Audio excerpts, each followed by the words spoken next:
Good morning, bright stars. Hope you're doing well. Welcome to the place where we help you crack the English code. और यहाँ पे हम English पे surgical strike करते हैं आपके एग्जाम्स के पर्सपेक्टिव में और कोशिश करते हैं कि आपको जितनी सिंपल से सिंपल भाषा में जो डिफिकल्ट एडिटोरियल है उसको हम समझा सके। और हमारी कोशिश ये रहती है कि हम हर उस छात्र को कवर करें इस ट्यूटोरियल में, चाहे वो बेसिक इंग्लिश की जानकारी है उनको till advance level, right? So from students coming from rural areas to the students studying in the best schools and colleges of the metros, उन सबको यहाँ पे कुछ ना कुछ हम देने की कोशिश करेंगे। और लाइक एनी अदर डे 22 अप्रैल 2024 को भी दो एडिटोरियल हैं। एक काफी पॉलिटिकल है तो उसको हम अवॉइड कर रहे हैं बिकॉज इतना कोई रेलेवेंस नहीं है, पर एक जो बहुत ही महत्वपूर्ण, sensitive, relevant and important topic है उसको हम कवर कर रहे हैं। और चलिए देखते हैं कि उस टॉपिक में जो एडिटोरियल टीम है वो क्या कहना चाह रही है। पर उससे पहले अभी इस जो रेड कार्पेट है या रेड कर्टन है इसके पीछे क्या है? जनरली ये सीजन चल रहा है, बहुत ही इंपॉर्टेंट रिजल्ट्स आए हैं अभी अभी, तो आई एम श्योर आप सभी को पता है कि हिंदू के फर्स्ट पेज पे आजकल, फर्स्ट पेज से भी पहले फुल ब्लोन एड्स चल रही हैं उन सक्सेस स्टार्स की, उन सुपर हीरोज की जिन्होंने हाल ही में दुनिया के, मैं बोल सकता हूँ हिंदुस्तान का नहीं, दुनिया के सब one of the toughest exams को क्रैक किया है। तो आइए तो ये तस्वीर उन ब्राइट स्टार्स की, सुपर स्टार्स की है जिन्होंने सिविल सर्विस एग्जाम में एक टॉपर हैं, एक ने सेकंड पोजीशन ली है और तीसरी जो महिला है और या छात्रा हैं उन्होंने थर्ड पोजीशन। तो बहुत बहुत बधाई इन सभी को और खास करके इनके माता पिता, इनके गुरुजनों को। पर ये तस्वीर मैं आपको यहाँ क्यों दिखा रहा हूँ? बिकॉज ये तीनों, या जो मैंने देखा लगभग जो टॉपर्स हैं, फर्स्ट 10 में हैं, सबकी एक अलग कहानी है। तो और हर छात्र से हम सब कुछ ना कुछ सीख सकते हैं। लाइक जो ऑल इंडिया रैंक 1 है मिस्टर आदित्य श्रीवास्तव, ये ऑलरेडी आईपीएस की ट्रेनिंग कर रहे थे, तो इन एक्चुअली कोई जरूरत नहीं थी। ऑलरेडी हम में से बहुतों का ड्रीम या आप में से बहुतों का ड्रीम होता है कि अरे यूपीएससी के किसी एग्जाम को क्रैक कर दें and then life is settle. But शायद इन्होंने सिर्फ बेस्ट की चाहत की और जब तक इन्होंने आईएएस या नंबर 1 रैंक नहीं प्राप्त किया तब तक ये लगे रहे। सो ये एक प्रेरणा स्रोत है। देन नंबर 2 जो है मिस्टर अनिमेश प्रधान, इनकी कहानी तो और रोचक है। लोग कहते हैं यार अभी तो हम आए हैं दिल्ली या इलाहाबाद या पटना कि अब तैयारी करेंगे 1-2 साल 3 साल, एक बार में तो किसी को नहीं होता है। तो ऐसे जो भी छात्र इस सोच से आए हैं, शायद उनको अनिमेश से प्रेरणा लेनी चाहिए बिकॉज उन्होंने फर्स्ट अटेम्प्ट में ही ना कि क्लियर किया है बट ऑल इंडिया रैंक 2 लेके आए। ऐसे कई अपवाद है। देन छात्राएं जो गर्ल्स हैं उन्हें लगता है those who can not crack, specially from girls जो रूरल एरिया से आई हैं या सेमी अर्बन से, जिनको थोड़ी सी कॉन्फिडेंस की कमी है। I mean these toppers, I am sure वो आपको बहुत सारा कॉन्फिडेंस देंगे। इनफैक्ट आप टॉप 10 देखेंगे तो बहुत ही रोचक बुके है जिसमें अनिमेश जैसे लोग हैं जिन्होंने फर्स्ट अटेम्प्ट में क्रैक किया है। देन ऐसी भी छात्राएं हैं जिन्होंने अपने लास्ट या 6th अटेम्प्ट में किया है। तो कोई एक सेट टेम्पलेट नहीं है सक्सेस का, और अगर आप चाहें तो किसी भी स्टेज में आप प्रेरित होकर और अपना गोल जो है वो पा सकते हैं, right? Even in first attempt, even in your last attempt, but just don't give up. So with this bit of motivational piece चलते हैं, आज का एडिटोरियल देखते हैं।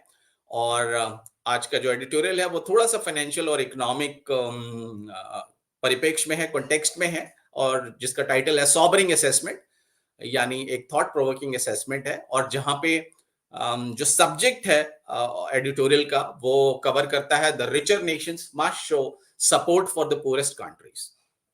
आइए देखते हैं हिंदू की एडिटोरियल टीम ने क्या कवर किया है इसमें।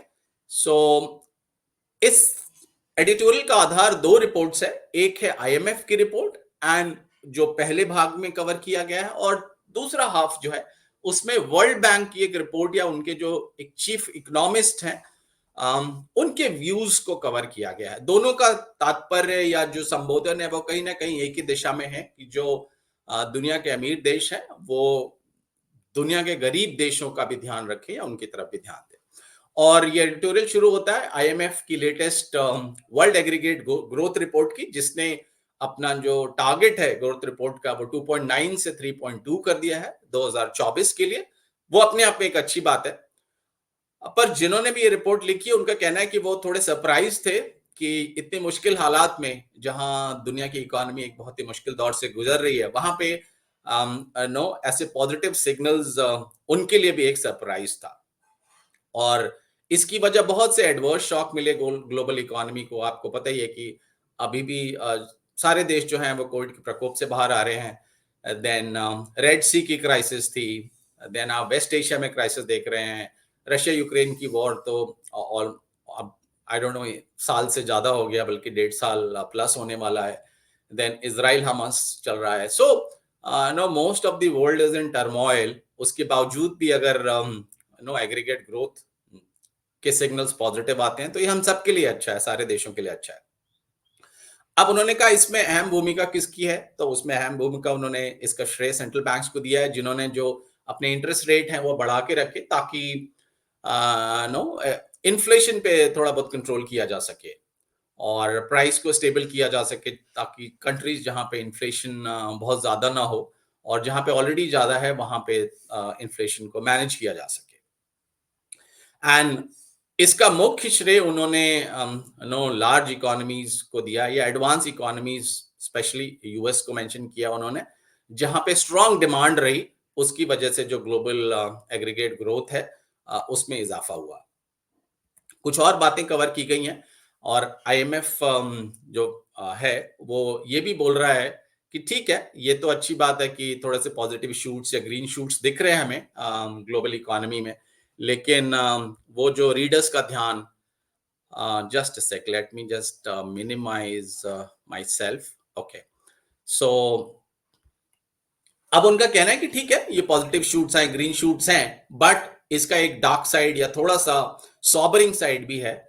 जहां पे जो गैप है between economic north and south, इसका सिंपल सा मतलब है developing versus no underdeveloped, और डेवलप्ड वर्सेस अंडर डेवलप्ड या पुअर कंट्रीज। यानी इक्वेटर के ऊपर जनरली जो कंट्रीज हैं नॉर्थ, उनको हम डेवलप्ड इकोनॉमीज मानते हैं, साउथ हैं उनको डेवलपिंग या पुअर कह सकते हैं, राइट।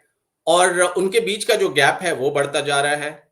और इसके अलावा ये काफी जो है ट्रबलिंग है, यानी दुखदायक है, दैट जो ये वाइडनिंग डाइवर्जेंस है, यानी गैप है between the low income developing countries and the rest of the world, वो बढ़ रहा है, जो कि नो उनके हिसाब से, या वैसे भी there should not be too much of a gap between no the various nations economies.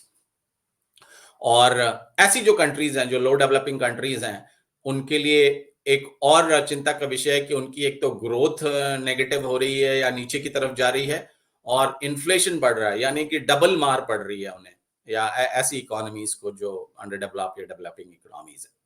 और किन रीजन्स को उन्होंने कवर किया, उनका कहना है कि जो ये पुअरेस्ट कंट्रीज हैं, अफ्रीका में है, लैटिन अमेरिका यानी south America, Pacific islands, Asia के कुछ नेशंस हैं, वो नो काफी स्ट्रगल कर रहे हैं रिकवर करने के लिए। इनफैक्ट पैंडेमिक की मार से भी अभी वो बाहर नहीं निकल पाए हैं। सो ये एक चिंता का विषय उन्होंने जाहिर किया है इस रिपोर्ट में।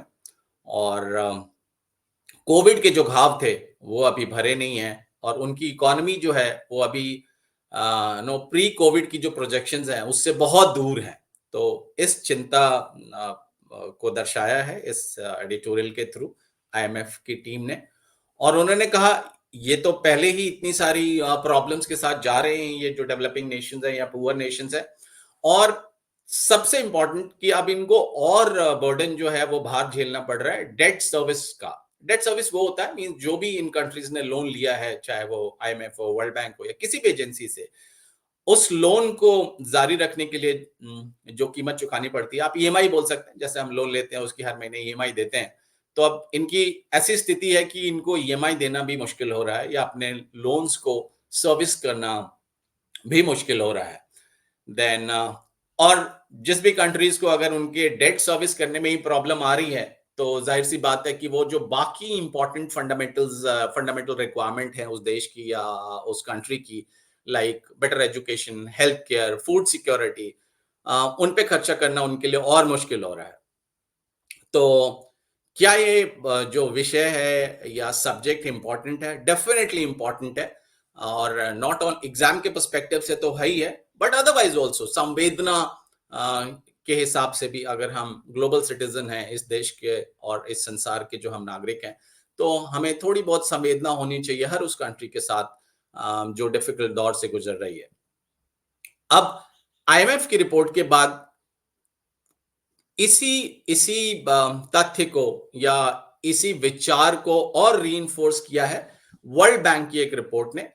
और वर्ल्ड बैंक की रिपोर्ट का कहना है कि पहली बार अ, इस नो सेंचुरी में पहली बार ऐसा हो रहा है जब दुनिया के पूरेस्ट 75 नेशंस में से जो आधी कंट्रीज हैं, वो एक बहुत बड़ा गैप जो है इनकम का, वो फील कर रही हैं कंपेयर टू वेल्दीएस्ट नेशन। यानी अगर सीधे सीधे शब्दों में कहूं तो दो, आई मीन 75 का आंकड़ा कोई उतना इंपॉर्टेंट नहीं है, कहने का ये है कि एक मेजॉरिटी ग्रुप ऑफ कंट्रीज जो हैं वो पुअर कंट्रीज और जो वेल्दी कंट्रीज है उनके बीच का जो इनकम गैप है वो बहुत बढ़ रहा है, which is not a good sign. और उन्होंने यहां तक ये भी कहा है कि नो, ये एक हिस्टोरिक रिवर्सल है डेवलपमेंट का, विच इज वेरी अनफॉर्चुनेट। जब हम आप सोचिए कि किसी की ग्रोथ तो नहीं हो रही बल्कि रिवर्सल हो रहा है, तो इसको उन्होंने एक हिस्टोरिक शब्द के साथ हाईलाइट करने की कोशिश की है कि ये एक नो रिवर्सल ऑफ डेवलपमेंट हो रहा है। और ये विचार किसने रखे हैं, और इसलिए भी इंपॉर्टेंट है कि ये विचार मिस्टर इंदरमीत गिल ने रखे हैं, जो वर्ल्ड बैंक के चीफ इकोनॉमिस्ट है। आप जानते हैं कि वर्ल्ड बैंक के प्रेसिडेंट जो हैं वो मिस्टर अजय बंगा है, वो भी इंडियन है।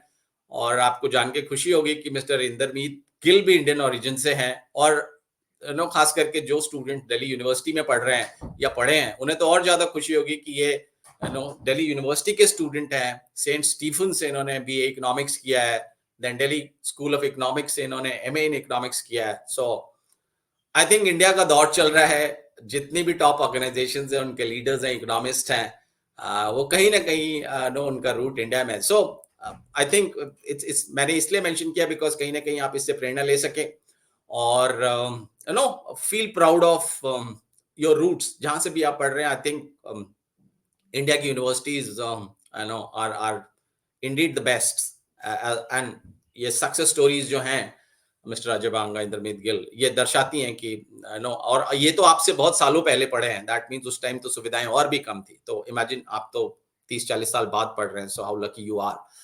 अब उनका कहना है कि जो ये 75 पुअरेस्ट कंट्रीज हैं, ये दुनिया की जो आबादी है उसका 25% है। क्वार्टर मीन 25% जो है वो इनमें रहता है, अराउंड 1.9 बिलियन, यानी 7.6 बिलियन, 800 करोड़ मान लीजिए, जो पूरी आबादी है उसका 25%, 2 करोड़ यहां रहता है। और उससे ज्यादा भी जो भयावह है कि 90% ऑफ द जो पीपल हैं जो हंगर से सफर कर रहे हैं, मॉल न्यूट्रिशन से सफर कर रहे हैं, वो उसका 90% जो पॉपुलेशन है वो इन 25% नो पॉपुलेशन में है। तो विच रिफ्लेक्ट्स दैट जो बैलेंस 10% है वो डिस्ट्रीब्यूटेड है 75% ऑफ द पॉपुलेशन में, यानी इट शोज कि, और वैसे भी गरीबी का डायरेक्ट रिलेशन है भूखमरी से, माल न्यूट्रिशन से। तो ऐसा कोई सीक्रेट नहीं है, बट सिर्फ फिगर सेंसिटिव है बिकॉज 25% जनता में से 90% वैसे हैं जिनको नो खाना भी ठीक से नहीं मिल रहा है, राइट, जिनके खाने में पोषण नहीं है। और उनका कहना है कि नो, उन्होंने कहा कि शायद हमने एक दशक खो दिया है इन कंट्रीज की ग्रोथ के लिए, जैसा कि एक हिस्टोरिक रिवर्सल वर्ल्ड आईएमएफ की रिपोर्ट में था या वर्ल्ड बैंक की रिपोर्ट में ही, वैसे ही इंदरमीत गिल साहब का कहना है कि शायद हमने एक दशक खो दिया और इसको हम और बेटर तरीके से इन कंट्रीज की डेवलपमेंट के लिए यूज कर सकते थे। उन्होंने उन्होंने एक बात पे और तवज्जो दिया है कि नो जब ये कंट्रीज इस डिफिकल्ट दौर से गुजर रही हैं तो कहीं ना कहीं जो लार्जर कंट्रीज हैं, डेवलप्ड कंट्रीज हैं, उन्होंने नो अपना मुंह कहीं और फेर लिया है। They have avoid no largely avoiding its gaze, यानी वो उस तरफ देख ही नहीं रहे कि प्रॉब्लम को देखो ही मत। तो शायद उन पे जिम्मेवारी भी नहीं आएगी टू हेल्प दिस कंट्रीज और no share their economic resources with these countries. तो वो भी इस बात को पॉइंट कर रहे हैं, लाइक आईएमएफ की, आईएमएफ ने बोला इनकम गैप्स बढ़ रहे हैं, वैसे ही गिल साहब भी यही बात दोहरा रहे हैं, एम्फेसाइज कर रहे हैं। और उन्होंने भी जो डेट सर्विसिंग की बात की है, डेट डिस्ट्रेस की बात की, यानी जो कर्जा ले लिया उसको, उसकी जो ईएमआई देने के लिए जो पैसा है वो भी मुश्किल हो पा रहा है इन कंट्रीज के लिए। तो कहीं ना कहीं आईएमएफ और वर्ल्ड बैंक की रिपोर्ट ऑलमोस्ट सिमिलर चीजों को ही, सेम चीजों को ही पॉइंट आउट कर रही है। अब उन्होंने क्या सजेशन दिया है या क्या एग्जांपल्स दिए हैं एडिटोरियल टीम ने जिसको पिक किया है, उनका इस एडिटोरियल में नो 3 कंट्रीज का एग्जांपल दिया है और फॉर्चुनेटली उसमें इंडिया भी शामिल है।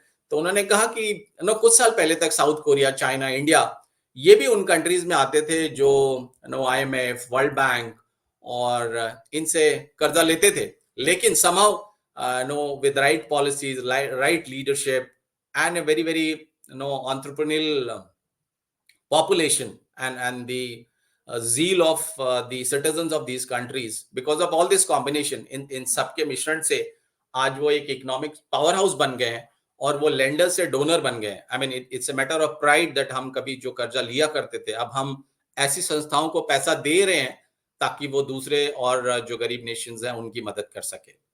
और मिस्टर गिल ने फर्दर स्ट्रेस किया, एम्फेसाइज किया है कि ये इंपॉर्टेंट है दैट दुनिया के जो रिच नेशन है वो फाइनेंशियली सपोर्ट करें जो यू नो जो नॉट सो रिच नेशंस हैं या पुअर नेशंस हैं या डेवलपिंग कंट्रीज हैं, उनकी मदद करें। और ये क्यों इंपॉर्टेंट है? Because you know that you know most important क्या है for a human being, for any country, is that peace and prosperity. और पीस एंड प्रोस्पेरिटी तभी आती है जब नो भूखमरी, गरीबी, no diseases are controlled, positive development हो रही है, एम्प्लॉयमेंट है, नो एजुकेशनल इंस्टीट्यूशन स्ट्रांग हो रहे हैं, आपके गवर्नमेंट इंफ्रास्ट्रक्चर बढ़ रहा है। तो जब एक पॉजिटिव एनवायरनमेंट होता है वहीं पे पीस होती है और प्रोस्पेरिटी होती है, और इन सब के लिए यू नीड मनी और द गवर्नमेंट्स और the countries need money. That's why it is important कि जो रिचर नेशंस हैं वो अपने रिसोर्सेज शेयर करें इन डेवलपिंग कंट्रीज या पुअर नेशन के साथ, so that they can also live in peace and prosperity. And peace हर किसी के लिए इंपॉर्टेंट है। लाइक अभी वेस्ट एशिया में जो सिचुएशन है, I know it will not only affect few countries like Israel, Palestine, no, Lebanon, Iran. If this situation doesn't comes under control, it's going to affect everyone. So शांति जो है वो सबके हित में है। और दुनिया जो है 1/4 यानी 1.9 बिलियन या 200 करोड़ लोगों को इग्नोर नहीं कर सकती, या उनकी इंपॉर्टेंस या उनकी जो जरूरतें हैं उसको इग्नोर नहीं कर सकती। इसके साथ जो है वो उन्होंने इस एडिटोरियल का अंत किया है। चलिए हमेशा की तरह कुछ डिफिकल्ट वर्ड्स देख लेते हैं जिनका जानना बहुत ही जरूरी है टू अंडरस्टैंड दिस एडिटोरियल, और उससे भी ज्यादा to use them in your life, in your professions. आप जहां भी जाएंगे, I always say that without English it is very difficult to shine and move at. आप कर सकते हैं कहीं कहीं गवर्नमेंट सर्विस में, बट वहां पे भी जब आप उच्च पदों पे जाएंगे, मीटिंग्स करेंगे, प्रेजेंटेशन करेंगे, कहीं ना कहीं नो इंग्लिश की फ्लुएंसी मास्टरी आपको बहुत मदद करेगी आपकी पर्सनालिटी डेवलपमेंट में, no. So it's important that we keep building on these vocabularies. हम डिफिकल्ट वर्ड्स को समझे, यूज करें, प्रैक्टिस करें। सबसे पहला वर्ड है सॉबरिंग, यानी कि थॉट प्रोवोकिंग। और इस आर्टिकल की या इस एडिटोरियल की शुरुआत ही सॉबरिंग से हुई, यानी ये एक बहुत थॉट प्रोवोकिंग ग्रेव सिचुएशन है और इस पे हमें ध्यान देना चाहिए, पूरी कंट्रीज, रिच कंट्रीज को specially. Serious, thought provoking, grave. इसका एंटोनिम है रीएश्योरिंग, कंफर्टिंग, चियरिंग, मतलब अच्छी situation. Then turn its back, मतलब किसी को पीठ दिखा देना, इग्नोर करना, रिजेक्ट करना, छोड़ देना, अबंडन करना। और एंटोनिम होगा उसको एम्ब्रेस करना, सपोर्ट करना, असिस्ट करना, एसिमिलेट करना, इंक्लूड करना। स्पेक्टर, यानी कोई ऐसी चीज जो अनप्लेजेंट है पर होने वाली है या हो सकती है, उसको स्पेक्टर कहते हैं। जैसे कि घोस्ट होता है, फैंटम है, ऐसी कोई सिचुएशन, राइट, जिसका डर है और वो अच्छी सिचुएशन नहीं है और हो सकती है, दैट्स कॉल्ड स्पेक्टर। और उसके सिनोनिम है apparition, phantom, ghost. Antonyms are reality, certainty and tangibility. Then debilitating यानी किसी चीज को वीकन करना, नो क्रिपल करना, डिग्रेड करना. एंटोनिम्स उसका होगा, उसको शक्तिवान बनाना, नो स्ट्रेंथन करना, स्ट्रेंथनिंग, इनविगोरेटिंग, एम्पावरिंग. अंडरलाइन ये वर्ड हमने पहले भी कवर किया है, मतलब हाईलाइट करना, एम्फसाइज करना. देन उल्टा होगा इसका या एंटोनिम होगा to understate, minimise, de emphasise. काफी सारे वर्ड है, तो I will quickly cover. You can go through these presentations या वीडियो सब्सिक्वेंटली. रेजिलियंस यानी स्ट्रेंथ, इंड्योरेंस, टफनेस. और इसका विपरीत होगा vulnerability, fragility, weakness. Adverse situation, you know that, unfavourable, negative, detrimental. Antonym क्या होंगे? Favourable, positive, beneficial. Then undergirding, ये शब्द भी यूज किया गया है, आपने देखा होगा इनिशियली कि ये जो डिमांड वो पिकअप हुई या सस्टेन हुई है, जो पॉजिटिव फिगर 2.9 से 3.2 हुआ, ये क्यों हुआ? Because of the undergirding support from the strong economy. Especially उन्होंने यूएस का मेंशन किया है. यानी सपोर्टिंग, सस्टेनिंग, रीइंफोर्सिंग. और इसके विपरीत अंडरमाइनिंग, वीकनिंग, निगेटिंग. गल्फ, इसका गल्फ मींस गैप, डिवाइड, चार्ज. ये भी हमने पहले किया. मतलब किसी भी चीज के बीच की जो दूरी अगर बढ़ रही है तो उसको हम अतिशयोक्ति के रूप में इस वर्ड का यूज करते हैं. दैट उनके बीच का जो गैप है वो इतना बड़ा हो गया, it's like a gulf. No. And antonym is bridge, connection, connectivity, unity. Divergence यानी कि अलग होना, भिन्न होना. Discrepancy, contrast, disparity. And antonym is similarity, convergence, agreement. Scarring यानी घाव, किसी चीज का. वुंडिंग, इंजरिंग, जहां एडिटोरियल में स्कार ऑफ कोविड मेंशन किया गया है. So it is wounding, injuring, damaging. और उसका उल्टा होगा healing, repairing, restoring. woes yani problems. So there are a lot of woes in the life of a student. So there are a lot of problems in the life of a student. Problems, difficulties, troubles.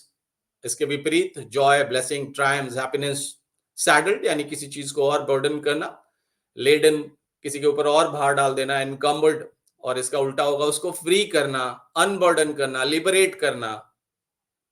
Date service burden, जैसे मैंने बोला, ये debt service burden relates to आपने जो भी loan लिया है. अगर इंडिविजुअल है तो आप अपनी ईएमआईज देते हैं. वैसे ही जब कंट्रीज लोन लेती हैं तो वो डेट सर्विस करने के लिए यानी उस लोन को जारी रखने के लिए जो भी वो कीमत चुकाती है in the form of EMI, वो है डेट सर्विस बर्डन. राइट. इसका उल्टा हो जाएगा debt relief, financial freedom, liberation from debt. और इसके सिनोनिम होंगे debt obligation, loan responsibility. Okay. Impairing मतलब डैमेजिंग, हार्मिंग, कॉम्प्रोमाइजिंग. इसके विपरीत होंगे एनहांसिंग, इंप्रूविंग, स्ट्रेंथनिंग. डिस्ट्रेस यानी कोई भी ऐसी सिचुएशन जो कि अलार्मिंग हो, ट्रबलसम हो, डिस्टर्बिंग हो. एंटोनिम क्या होंगे? Comforting, reassuring, calm. Aver, aver means to emphasize, assert, declared, stated. Mister Indermit Gill ने एवर किया है, जो कि गैप है या रिवर्सल ऑफ ग्रोथ का वर्ड किया उन्होंने. लॉस्ट डिकेड यानी उन्होंने वो हाईलाइट किया है, असर्ट किया, डिक्लेयर किया, स्टेट किया है. And antonym would be denied, contradicted, disclaimed. Averting is gaze यानी नजर हटा लेना, इंपॉर्टेंस ना देना, डिसरिगार्ड करना, इग्नोर, अवॉइड. और इसके विपरीत क्या होंगे? कन्फ्रंटिंग, एड्रेसिंग यानी उस प्रॉब्लम को फेस करना या किसी चीज को तवज्जो देना. That's giving importance, focus, addressing it. Stressed यानी यहाँ पे स्ट्रेस का मतलब जो हम जनरल लाइफ में यूज कर रहे हैं वो नहीं. इसका मतलब है हाईलाइट करना, emphasize, highlight, to increase the importance. And इसके विपरीत एंटोनिम होगा उसको डाउन प्ले करना, अंडररेट करना. So that's all for today. Or as I always say that you are a force and nobody can stop it. Only you can stop yourself. So आपके अलावा दुनिया में आपको ग्रो करने से कोई नहीं रोक सकता. And if you think you can do it, you can surely do it. Right. And I will end today's session. और मैं हमेशा बोलता हूँ that you are the best and keep learning, and I want you to be the superhero of English, not only from competitive exam but in general. Or keep learning, keep sharing your feedback, and you are the best. God is with you and Prabhu is here to support you. Thank you so much. Jai Hind. Have a great day.